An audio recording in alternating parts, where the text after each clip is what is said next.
Good afternoon, Muskegon. Good afternoon, Muskegon. I'm Chauncey Williams. And I'm Tony Williams. And this is What Do I Do Now, your guide to credit, debt, and planning for your financial success with 103.7 The Beat. Oh, yeah. Good. We've been having a lot of fun. Yeah. This month of June. Summer's starting to pick up in the high gear, and we got basketball still to talk about yet. Yeah, the big, I was going to say the big three with Ice Cube. I watched that on YouTube. I saw the highlights of it. Yeah. Was they hooping or was it like? It was hooping, but you have to get in the proper mindset to really be a fan of it. Okay, because, we just came off of watching some of the greatest players, up and down the court. So these are like has-beens and half court. These are has-beens on a half court. Okay. And it's going to take some getting used to appreciate this game, but they hyping it. My boy Ice Cube, he's the best thing since sliced bread. It is because we don't have no basketball, right? Right. So then you can say, oh, there go Iverson. And then I seen one of my favorite longtime greats, Muhammad Abdul Rauf. Oh, yeah. Out there. I was like, he out there he got the salt and pepper in there, still got the jump. Yeah, it's entertainment now. Yeah, that's all it is. We ain't looking at it from a competitive standpoint. We're just looking at some brothers that's having fun, still hooping. Look what he said. Look how we just coined it. The has-beens on the half court. And entertainment is something that you always have to qualify and quantify. All right. It says, now, would you actually pay to go see that? Right. And they had a crowd, so they had to get them tickets away for free. Yeah. Those tickets were comped. Yeah, they were comped to build up the media. Right. To bring in some excitement. You see what Iverson had on? No, I didn't see that, man. He had a one piece on under his jersey. He had a one piece. He had the sleeves on all the way down in white, right? And he had the pants all the way down in white. Like, oh no, I will go and find it. I gotta see this. Like he had, you had the spandex gear, like right. They use it to help keep the circulation. Yeah, so he had on the shirt, long sleeve shirt, white, and long sleeve pants under the jersey.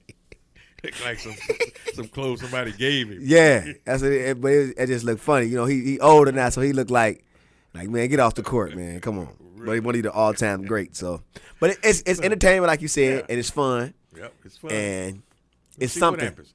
But it is a sport of competition. It's a market for it in the upcoming Olympics. Half court, isn't it? 3-on-3. They're still going to have a regular team of the five, five on the floor, but they're going to come up with this international competition in the Olympics, 3-on-3. That's why Ice Cube did it. He could pull those guys. Yeah, so they're still working out what their concept going to look like. It's like the pros have already committed to the USA basketball team. So on the 3-on-3, do we use college players that didn't make it onto the regular USA team? So there's things that's still working out. But it is now competition, girls, men's and ladies, or former pros. You never know. Yeah, or former pros. So Ice Cube might have beat him to the points line. He may have. He may have set the stage. Yes, he has. Yeah, you're right. These is for the Olympic tryouts because we know we got to go through the tryouts, and I don't know how many teams they'll carry, but I think it's like 5 or 6 players that's on a 3-on-3 team. Yes, it is. That'll be interesting. That's money, though. That's what we're talking about in this show, man. To make that money. That's what you do in America. You can be innovative and creative, and you never know what'll catch on. Because, we could laugh at it right now, has-been on a half court, but if you make millions of dollars, I'm going to be a has-been on a half court. Okay. Speaking of has-been, you think Houston going to get their money's worth? Man, Chris Paul, he over the hill now, man. Okay. I think his best years, he left in L.A. Yeah, he left him because, for one, he's Stephen Curry done caught him a couple times. I know that. He didn't caught when the teenagers caught, they catching bodies. Stephen Curry done caught a couple of Chris Paul bodies. Oh. Well, he done got the best of him. Okay. But then Chris Paul has not been a proven winner. Unfortunately, no, he has not. But then also some of us is in his game is he's a pick and roll point guard. Pick and roll. And with no speed, you really is non-existent. So your speed gonna diminish. Jump shot can probably slightly still be there. But we talking about 8-second full court, 24-second shot clock. You don't have a DeAndre Jordan no more. You don't have a Blake Griffin no more. So who's going to get that? Yeah, because the other guy that's on the other side of the floor, he likes to handle the ball, and he likes his number of shots by the name of Harden. Okay? So somebody got to be... He like playing point guard too, though. Right. So I hope D'Antoni got a plan to make this thing work. But on the surface, it doesn't look so appealing. They traded the whole team. Okay. They got rid of the defensive stopper, the point guard from Chicago. They gave up a lot. And they got 5 players. And a pick. And $600,000. Wow. So look at all that. Look what they gave up. They gave up everything. They claim they have, to make this thing really work, they got to get George. Now that is going to be really interesting. Yeah. The Houston people talking about making a move to go after George. Then Carmelo Anthony, he got too much around him about cheating on his wife. So it's like, yeah. Plus he got that hefty contract. It's like $54 million left on the 2 years of his contract. Somebody don't play defense. Okay, so there's a lot of moving parts in this offseason in the NBA, and it's and of course we know what the benchmark is, right? The benchmark is Golden State. So whatever moves you make, you can't make moves just to be in the competition. Yeah, if you're not making moves to be better, then you're wasting your money and your time. You don't stand a chance. Yeah, you're right, brother. So but anyway, that's we got one more. We got one more headline news, which we knew it already. Right. Phil Jackson, the 11-ring man. 11 rings. So what happened? What happened in New York, man? Come on, I know you told me earlier that he ain't never want the job from the get-go. He did not want the job. I'm thinking it because I played for the Knicks. They didn't give me my minutes. I'm just gonna tear the organization up. That's what it looked like to me. Well, I think he tore the wheels off. Yeah, it's like a car. You drive at full speed and then throw it in reverse. You know what happens when you do that? You just tow it up. So, but yeah, the story is the owner, I think it's Dolan, whatever, went to him like 3 times, man. Kept bumping the offer up for Phil to come be the GM. Phil kept saying, nope, I'm good. Don't want the job. And he got to the point where he offered him such a ridiculous package. I'm pretty sure his friends around him said, man, you stupid if you don't take that kind of money. Because even as he departs New York, right? Yes. What is he taking with him as a departure package, as a severance package? $50 million. $50 to $60 million. What they say about him at the pre-draft camps, he was falling asleep. He was falling asleep, man. He that's how much interest he had in watching these players put on their show. It's like not even interested. Lost interest. So, yeah. So that's what he walks away with. That's the way you dump a guy, right? You got $50 million and tell him to go do something else, and he will. But actually, he don't have to. Not with all the money he's gotten out of basketball for all the championships and endorsements. That's like money in the bank, retirement plan. But yeah, that's interesting. Now, see who they get now. They're looking for a GM in New York, and they still got the Carmelo situation there. So New York is not a real attractive job for a seasoned general manager. Wow. Yeah, you can get somebody that's never had general manager experience that says, yeah, give me a shot, but you got to be careful with that too. So interesting. All right, man. What's on our docket today to help our folks get financially sound? Number one, from our notes, because we got our 70 tips, we on 48 right now. It says, get all the insurance discounts you deserve. Very, very good. Because that's what insurance companies want you to do, is to qualify for all the various discounts. Reason being is the more products you have with a particular company, you're more apt to stay, called retention. Okay, so there's 2 reasons why they offer you the various discounts. One is to attract you to come to their company. Yes. 2 is to keep you as a customer.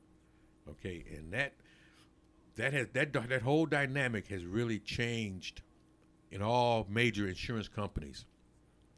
Because at one time, insurance companies wanted to write everybody, regardless. But now they've gotten to the point where they're very selective as who they want to write. because of the loss ratio that comes out when you write everybody. Everybody does not drive the same. Everybody does not, have the same kind of mindset when it comes to insurance. And it's really a big issue in the industry now. So that's a big point. Make sure whoever you go to, that they qualify for all your affinity, which is occupational type discounts, good student discounts, senior driver discounts, home, auto, specialty, life, financial services. You're right. It's so many, like, I know I got that teacher insurance, so I always look at it like it's a great benefit and a great blessing, because being educated, they give us that benefit. Yeah. And that benefit alone saved me probably like $800 every 6 months. And statistics say that teachers are very somewhat conservative folks. They're not people that really are reckless. So they know that's a very good group. Police officers to a degree, doctors. So they've done their due diligence on what segment of the population from an occupational standpoint are good risk. And that's why you get those great rates. There it is. There it is. So that's why. So next one, number 49 says, tap the sharing economy. Timeshares, vacation shares, through different websites. You got a timeshare, you can share a vacation spot, share somewhere you go, or share vacations. Oh, yeah, share vacations. With a group of people, like, okay, this group, we go to vacation twice a year. These families you go to vacations with, you got about 30 people that go together. Yeah. Rent 3-bedroom condos. Yeah. You don't have to be, you could be at the same resort. You don't even have to know the family. You just share that vacation and you share that time. Mm-hmm. And that's interesting that there's a whole new market that has just opened up for vacations with people that have second homes and some people that with their primary residence that have larger homes, empty nesters. They are opening up their homes to vacationers. Okay, so when you go on vacation to say Boston, instead of booking a hotel, you might have somebody that has 4-bedroom home, and they're willing to rent the bedroom and let you have access to their home. They may have other amenities. They might have swimming pools. Might be on some kind of a gated community that has, the clubhouse. These kinds of things. So that market has just exploded. It's almost like the Uber driving. So you need to take advantage of those kinds of opportunities when you're looking to book your next vacation, because you can save a lot of money. It's like half of what you would pay at a 2, 3, 4-star hotel. So, and it's vacation, rental, home. If you just type in vacation rentals, you'll find those kind of places. So then you got, like you just said, the economy sharing, like Uber, like the Uber driving. I've done that in the past. Now it's in our city now, Muskegon. So for that person that's trying to get like that extra hustle, the extra side job or something, they get into that, and then they're able to open up, have their own business. Yes, where they get a 1099 and they got some income. Yeah, and there's only 2 major carriers that insure Uber drivers outside of what Uber provides, which is State Farm and Farmers. So Farmers Insurance, my agency, do offer that protection for Uber drivers. So now that it's coming to Muskegon rather, then you make sure that you got that kind of insurance, because the worst thing you want to have happen is be a Uber driver and have an accident and you didn't inform your insurance carrier that you was ride sharing, and it's not a covered event. And then you ride sharing and you don't have that liability on your insurance. That's right. So it's huge. So make sure you do your due diligence if you're thinking about using Uber as a source of second income or primary income. There it is. Next it says, reshop your car insurance every year. Now, why is that effective? I know that's your field, Tony. Why is that effective? Because there's a dynamic in this industry that says that longevity does not necessarily guarantee me the lowest rates, because insurance companies are always trying to attract customers. But if you are in this preferred market and you do shop around, you will definitely get lower rates. Preferred market is people not necessarily on a professional level, but has some college, associate's degree or bachelor's degree, married, at least 1, 2 cars in the home, homeowner, good credit, good driving record. Insurance companies will offer you the absolute best rates. And there's no longevity discount that I've heard of from an insurance company, which says that since you've been with me for 10 years, I will always give you some kind of a discount for years of being a loyal customer. So that is something you need to do as a consumer, is to shop. Make sure it's a good, reputable company now, because all insurance companies aren't the same. That customer service experience may not be worth the savings if they don't know how to handle claims.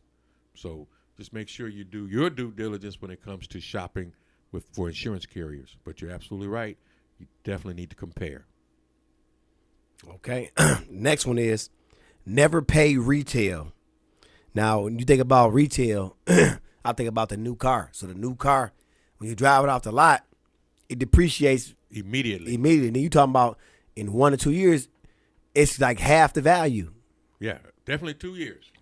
2 years is half the value, and you get to 3, and it's incredible. So, point of the matter is, if you purchase a car that is 3 years old, and you do a good job of looking for the right vehicle with the mileage, get the Carfax report, Vehicle history. Yep, make sure that hasn't been in any severe accidents, and it should be in relatively good shape. You probably get a good deal, a good bargain, versus purchasing a new car.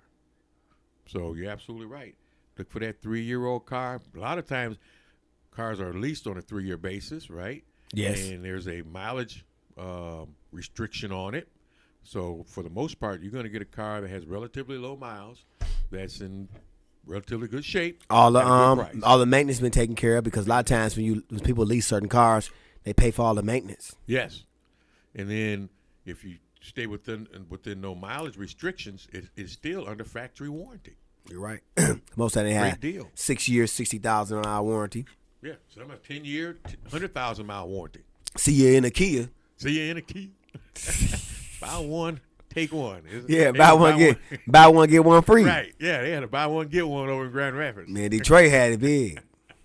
Buy one get the whole franchise. No, I'm just kidding.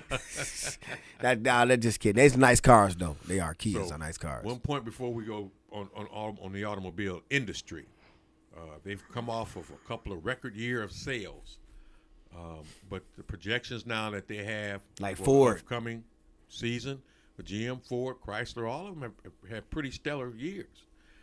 But they do know that there's a cycle in the industry. That bubble.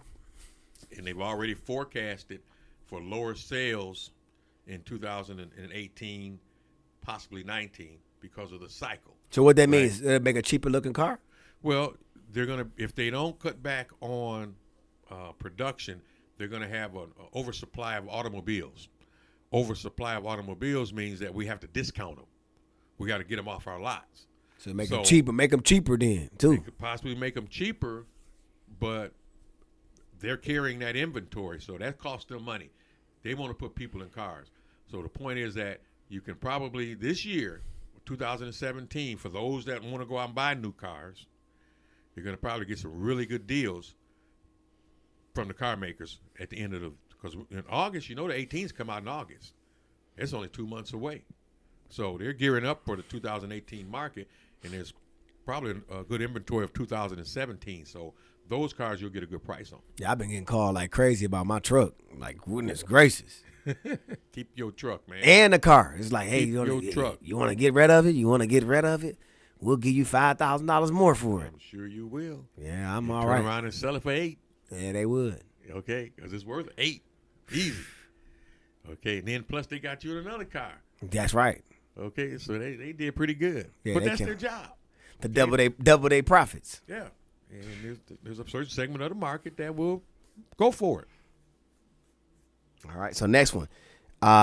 Never pay retail, part 2. Part 2 is going to websites. I know one thing I do. I don't buy stuff from the store a lot. I go offline, right? Mm-hmm. Now there's other websites you can go to, like a Flip Give, where you can give to a nonprofit. You can like buy something and then 10% of that purchase will go towards a nonprofit. Cool. 10% of that purchase will go back towards your rewards on your credit card. So you can sign up for a website and they'll tell you all the places you can shop, and then you receive cash back and a discounted price. So there's websites out there like that also that you can go to. And then the other piece of that is if you do want to go to a brick and mortar, they always have a clearance section, right? That's right. So before you stop at the retail price section, go to the clearance section first. See if there's some items over there that suit your fancy as well as your budget before you pay retail for it. Because when you look at what is on clearance versus what it was on retail, it's like it's marked down 60%, 70%, and it's like, wow, that's a lot of money. So just think about what's over on retail. At some point in time, one day, it's going to show up in the clearance. Just like with automobiles, right? They got the new styles coming in, and new wardrobe for the stuff for the winter. So they got to get rid of the summer stuff.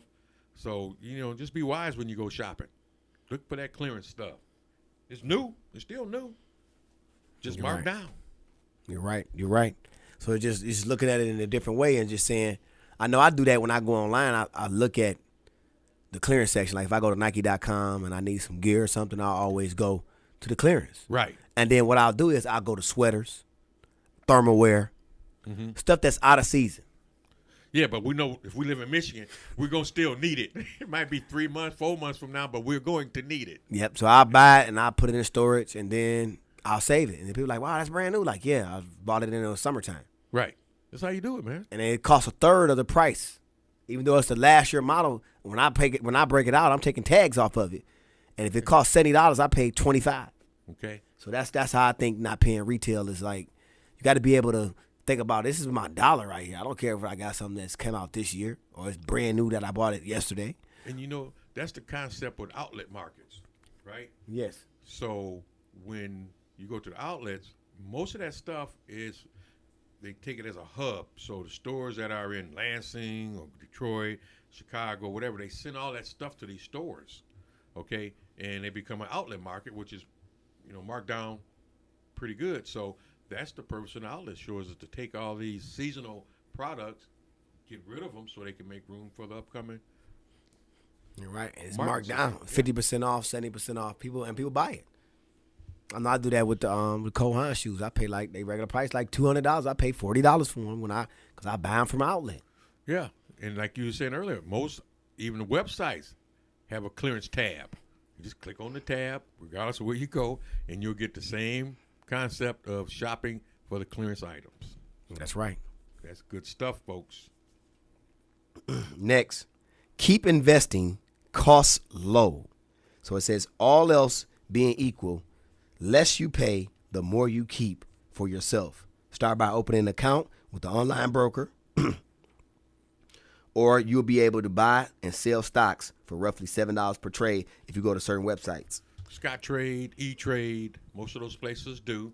I advise folks to have done some research on particular stocks, but it's not rocket science if you're doing it as a hobby. Okay, I don't expect you to go and take $10,000-$20,000 out of your 401k and start investing it in an online brokerage. Capital One. Okay, so take $500 if you got $500 of discretionary income, and you really intrigued and you want to study the market. You take it, you open a brokerage account, do your research on the various companies, and purchase their stocks online, and do it as a hobby to begin with. And if you feel like that's something you strongly want to do, you can take $100 a month and still put it in your brokerage account as you learn more about how the dynamics of the market works. Because one day the market may be up 200 points, and one day it might be down 200. You say, well, I just paid $10 for that stock, and now it's at $8, and you panic. This is not a good deal. But it's not about the timing of the market. It's the time in the market, if you've done a good job of picking a stock. Okay? And we've covered these before, and maybe we'll revisit it to help you understand, you got to determine. You got to have a strategy in anything you do, and when you're dealing in the stock market, you got to totally understand what you're buying. I mean, we know what the staples are: the Coca-Cola, the McDonald's, the Walmart, those companies that has a track record of good earnings, paying good dividends, and appreciating in value. That's what you look for. There's always a few upstarts that you can, if you do your homework and you feel comfortable about their business plan and the brand that they represent, and you want to try it, go for it. But do it as a hobby, not as a get rich overnight type of a process. You're not gonna find nothing like that. If you do the old saying about if it's too good to be true, it is. I mean, Bernie Madoff, that's how he made his money, man. Lying to people. He gave them these scenarios Hedge funds of how much money they was going to make by investing in his company. And he falsified the documents. Well, there was no company, okay? But he had people bamboozled thinking that they could invest $1 million and in 2 years it's $3 million, okay? And there was a lot of folks dumping a lot of money into Bernie's lap because the story was out there that Bernie made you rich. Nobody actually ever seen the money. They never seen it. It was all on paper. Okay, so if it's too good to be true, chances are it is. Wow. And it's still out there too. Don't think that he was the only one. There's many others out there that's taking advantage of people that's trying to get rich overnight. Yep. People that don't believe in the biblical principles about money. They just look at it like, hey, I'm just going to go quick and try to get something quick and fast and in a hurry. No, man. Slow money is sure money. That's the way I look at it. Just walk it down. You'll be fine. But it's a fun game. I love the stock market. I love watching the nuances of the market because you can look at all kind of indicators and it'll tell you where it's coming. You can catch a trend, though. You also can do that. So you got to look at it like. And it's a global market, too, now. Yeah. Yeah. So something can come on and you can get your hold of it, but it's not going to happen like, oh, I just put my money in and all of a sudden it's not the lottery. And the lottery is not the lottery anyway. So no, and if that's your retirement plan, the lottery, if that's your retirement plan, you need to really hurry up and rethink that one because that's not going to work, Doc. No, it's not. That's rough. Yes, it is, man. The next one says trim your wireless costs. That is a big one, man. Another one I got a discount. I got a discount with teachers being part of a teacher, being teachers union. They give us a discount for that. Having more than one phone on your line, that gives it a cheaper rate. Getting unlimited service, that works. Not having a contract, which is good, and not upgrading your phone every year. No, don't do that. If your phone works, just keep it. Just keep it. Your lease is up on your phone. You can pay on the lease on the phone. You can lease it for so many years, and when you pay it off, you can get a new one now. Your lease is done. You can get a new one now, yeah. No, yeah. They almost got me though. So a company almost got me where the phone I have, I paid off, and they said it was gonna give me a 50-inch television if I got a new one. So what I thought was, if I get this television, I can sell it. It's legally brand new television in a box. But I wanted one of those specialized bikes. So I did it. I went and did it. And then they said, no, you're not with the phone. The phone that you wanted, it's a different phone. I was like, that phone might get defective. 'Cause I know the one I wanted. It's a bait and switch. That's right. I know the phone I wanted. I don't want that one. I want the one I said. So it's like they got me in on that phone. But then the phone that I didn't want, they wanted to give me and give me a TV. I was like, I'm going to be at home with no phone watching TV. That's it. You can't talk on the TV. You can talk to it, but you can't talk on it. Yeah, so I didn't need that. So I was like, well, I'm okay. And I ended up paying off my phone lease and on my phone out free and clear. I got my bill. Contract. That's a bit. You tell them to walk anytime. Yep, so I can walk anytime, so I'm good. I'm in place. I'm in balance. So it's just, you look at it like that. And this phone got insurance on it. So if this phone just keep on breaking down to that point, say, we're just going to upgrade you for free, sir. I'm like, oh, thank you. Okay, yeah. Do it for free. Yeah. We're good with that. Credit unions also, some of them do offer plans with the cell phones. So, but yeah, definitely look at a lot of competition in the cell phone industry. Take advantage of it. Okay, from the standpoint of no contract and the lower rates, because for the most part, all of them are on the same cell towers. So don't be afraid to really shop and, like you say, par down on that cell phone bill. Okay. Today's segment was called Look for Value. I'm Chauncey Williams. And I'm Tony Williams. And this is What Do I Do Now? Your guide to credit, debt, and planning for your financial success with 103.7 The Beat.